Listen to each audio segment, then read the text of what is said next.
मित्रों, बंगाल में आज वोटिंग के साथ ही लगभग चुनाव समाप्ति हो गई। लेकिन इस चुनाव में बहुत कुछ सबक बहुत सारी पार्टी के लिए बा, पॉलिटिकल पंडित के लिए बा और बीजेपी के लिए झालमुरी काफ़ी चरम पे बा। चूँकि हम एक वीडियो भी बनल रही पूर्व में कि का झालमुरी बीजेपी के सियासी गद्दी तक पहुंच पाई, लेकिन वो पहुंच गई झालमुरी। 10 रुपये के झालमुरी कमाल कैले बा। प्रधानमंत्री कहले रहन कि झालमुरी हम खाए, लेकिन झाल किसी और को लगा, बड़ा बेजोड़ लगा, जानदार तरीके से, झलदार तरीके से लगा है। तो सही में आज साबित हो गई मोदी जी के नीति, नियत, कार्य करने का शैली, ये सब कुछ बंगाल में विजय के प्रचंड बहुमत की ओर ले गई। बीजेपी के पहला बार कमल खिलल। आज श्यामा प्रसाद मुखर्जी की आत्मा जहाँ भी हुई बड़ी खुश हुई और बड़ी ही इससे बड़ा श्रद्धांजलि भी कुछ ना हो उनका कहती हो सकेला। क्योंकि जहाँ से पार्टी की शुरुआत भइल, जहाँ से पार्टी के लिए एक मतलब बीज उत्पन्न भइल रहे, आज ओह राज्य में आज़ादी के बाद से पहली बार एक सरकार हो जा भाजपा के बनल बा। इस सबसे बड़ी बात बा। और 2016 में यही बात पूछल गया रहा अमित शाह से कि क्या बीजेपी के लिए स्वर्णिम काल अब शुरू हो गई बा, जब कई राज्यों में उनकर सरकार और केंद्र में सरकार रहल। तो अमित शाह एक लाइन में कहलन कि ना, अभी ना, जब तक बंगाल और केरल ना जीत जाए तब तक, बंगाल और केरल में कमल ना खेली तब तक स्वर्णिम युग नहीं खे।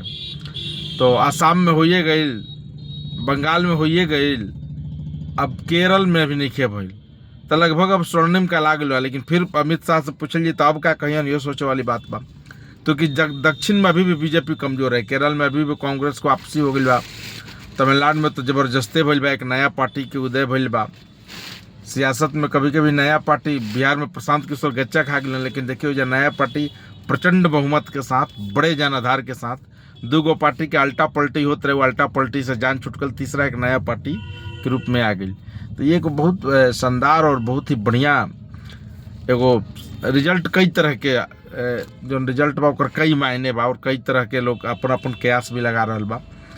लेकिन बीजेपी का सफ़र आसान नहीं है। बीजेपी के नेता, बीजेपी के कार्यकर्ता, बीजेपी के मतलब ममता राज से, जैसे सीपीएम वामपंथ से ममता लड़ रही, वैसे ममता से बीजेपी लड़ के आखिर सत्ता हथियाई लेलस।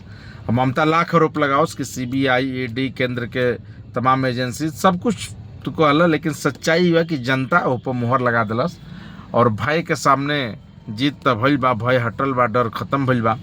सब कोई अपन अपन वोटिंग डलले बा। जबरदस्त वोटिंग भी भइल देश में, इतना जबरदस्त वोटिंग कोनो राज्य में भइलो नहीं के। तो ये भी एक अपने आप में अद्वितीय बा। लेकिन देखिए, अब सियासत है, सब कुछ आसान नहीं होता है। अब शाम के प्रधानमंत्री जइहन और या दिल्ली में भाजपा मुख्यालय से संबोधित करिहन, सारा पॉलिटिकल पंडित के गणित भागा सब कुछ फेल हो चुकल बा, वहो पर कुछ कहिहन। तमाम तरह के चुटकी प्रधानमंत्री भी लिहन।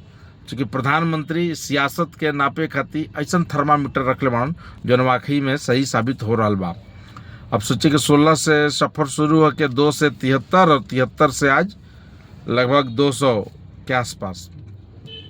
तो ये राजनीति में इतना बड़ा छलांग लगावेला कोई दूसरा भी नहीं किया। कांग्रेस एकदम छिन्न भिन्न, वामपंथ खत्म। कांग्रेस का तो हाले नहीं के, राहुल गांधी के सेंचुरी पूर गई बाहरे में, ये भी एगो बधाई के बात बा राहुल गांधी का थी। तो राहुल गांधी ना अपने आप में समीक्षा कर रहा बा, ना अपने पार्टी के कुछ आगे बढ़ावे खातिर कर रहा बा।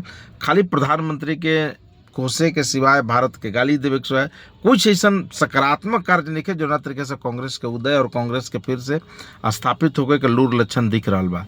तो ये भी एक अपने आप में बड़ी बात बा। प्रधानमंत्री के बात सुनिए, शाम में का से का हो रहा बा। और बाकी अंततः झालमुरी बीजेपी के सियासी गद्दी तक पहुँचाइए दलस। 10 रुपये के झालमुरी प्रधानमंत्री के कहाँ से कहाँ पहुँचा दलस। तो ये भी बीजेपी के बड़ा सपना जो बा बंगाल में साकार हो गई। अब ममता बनर्जी का हुंकार, बीजेपी के सरकार, अब आगे का हुई देखे के बा। ममता रहियन कि जेल जइहन, बहुत तरह के बातें बा। लेकिन देखिए आगे का होता। धन्यवाद।